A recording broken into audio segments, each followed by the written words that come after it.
Good afternoon to all. My topic is brain parts and ventricles.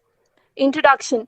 The brain is one of the largest and most complex organ in the human body. It is made up of more than 100 billion nerves that communicate in trillions of connections called synapses. The brain receives information through our five senses: sight, smell, touch, taste, and hearing. The brain controls our thoughts, memory, speech, movement of legs and arms, and the functions of many organs within our body. On an average, an adult brain weighs between 1 kilogram to 1.5 kilogram. The brain is enclosed within the skull, which provides frontal, lateral, and dorsal protection. Anatomically, the brain is contained within the cranium and is surrounded by cerebrospinal fluid. Ventricles of brain. Human brain contains four fluid-filled cavities which are known as ventricles.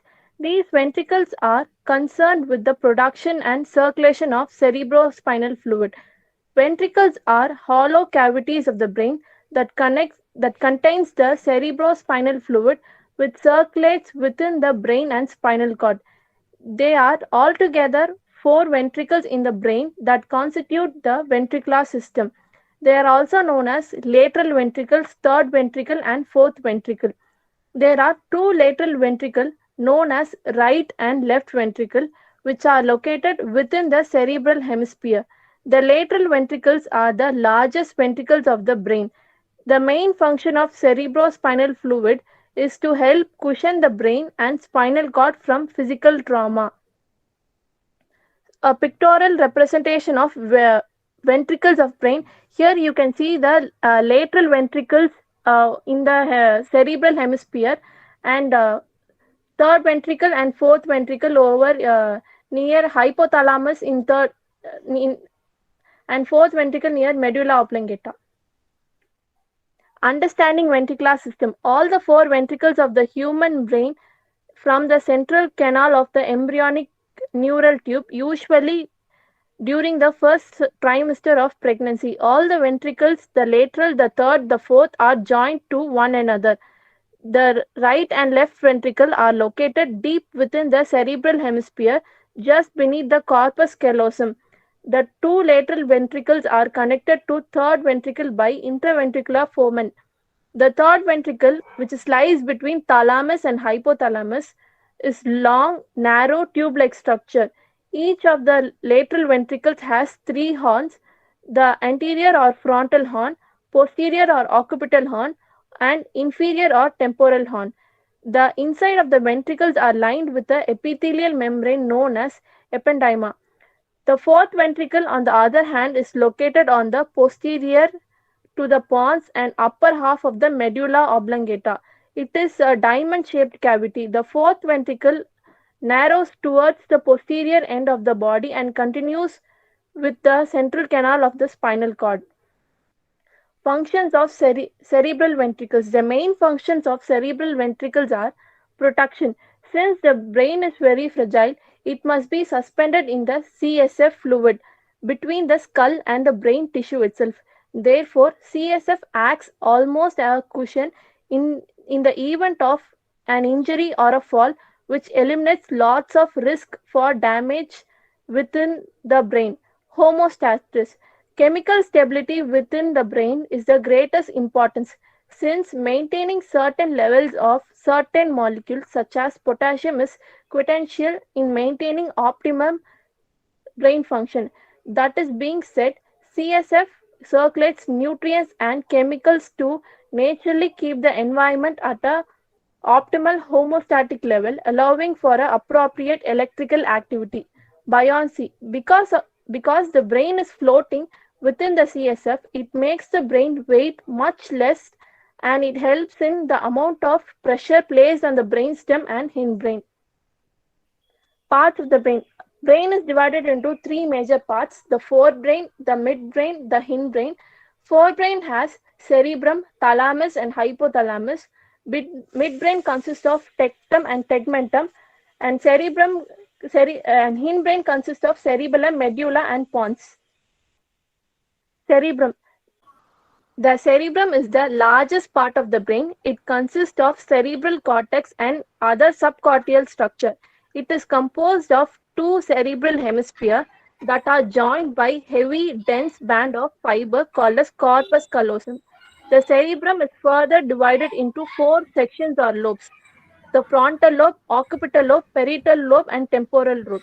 Frontal lobe helps in personality, behavior, in controlling personality, behavior, and emotions, and helps in judgment, planning, and problem solving skills, and in speech, while speaking and writing, and body movement, intelligence, concentration, and self awareness. Occipital lobe helps in interpreting our vision, that is color, light, and movement.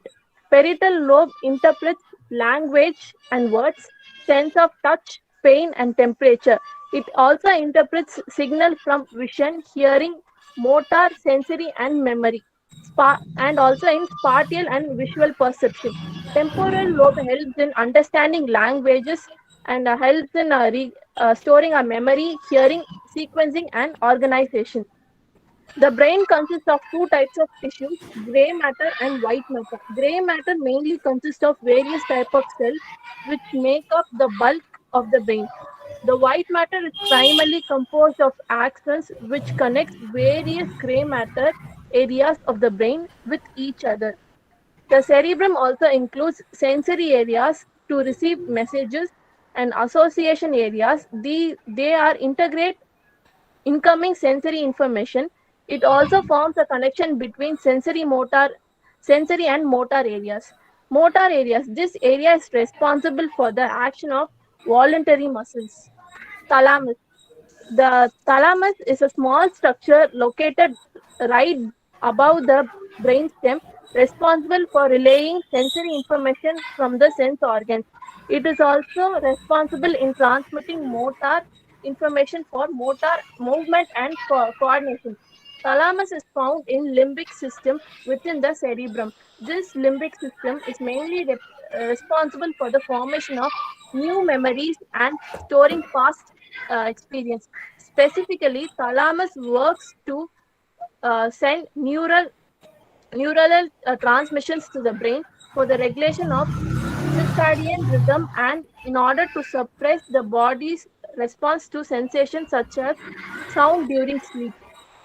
Hypothalamus. Hypothalamus is a very small and essential part of the brain located briefly above the thalamus.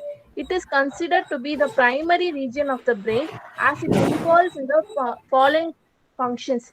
It receives impulse, regulates body temperature, controls mood and emotions, controls the sense of taste and smell, synthesizes the body's essential hormones, coordinates the messages from the autonomous nervous system, controls peristalsis, the rate of heartbeat, and the blood pressure. Tectum. The tectum is the small portion in the brain, specifically in the dorsal part of the midbrain. It serves as a relay center for the sensory information from ears to cerebrum. It controls the reflex movement of the head, eye, and neck muscle. It provides a passage for different neurons moving in and out of the cerebrum. Tegmentum. Tegmentum is a region within the brainstem. It is a complex structure with various components which mainly involves in the body movement, sleep, arousal, attention, and different necessary reflexes. It forms the platform for the midbrain and connects the thalamus, cerebral cortex, and the spinal cord. Cerebellum. The cerebellum is the second largest part of the brain, located in the posterior portion of the medulla and pons. Cortex is the outer surface of the cerebellum, and its parallel ridges are called as folia. The cerebellum consists of two hemispheres, the outer gray cortex and inner white medulla. It is mainly responsible for coordinating and maintaining the body balance during walking, running, riding, swimming, and Persian control of voluntary movements. Medulla oblongata. The medulla oblongata is a small structure in the lower part of the brain. It mainly controls the autonomic functions such as heartbeat, breathing, and digestion. It plays a primary role in connecting spinal cord, pons, and cerebral cortex. It also helps in maintaining our posture and other controlling reflexes, and also it regulates mood. Pons. The pons is the primary structure of the brainstem present between the midbrain and medulla oblongata. It serves as a relay signal between the lower cerebellum and spinal cord, the midbrain, cerebellum, and other high parts of the brain. The main functions of PON includes controlling sleep cycles, regulating the magnitude and frequency of respiration, transfers information between the cerebellum and motor cortex. PONS is also involved in sensation such as the sense of taste, hearing, and balance.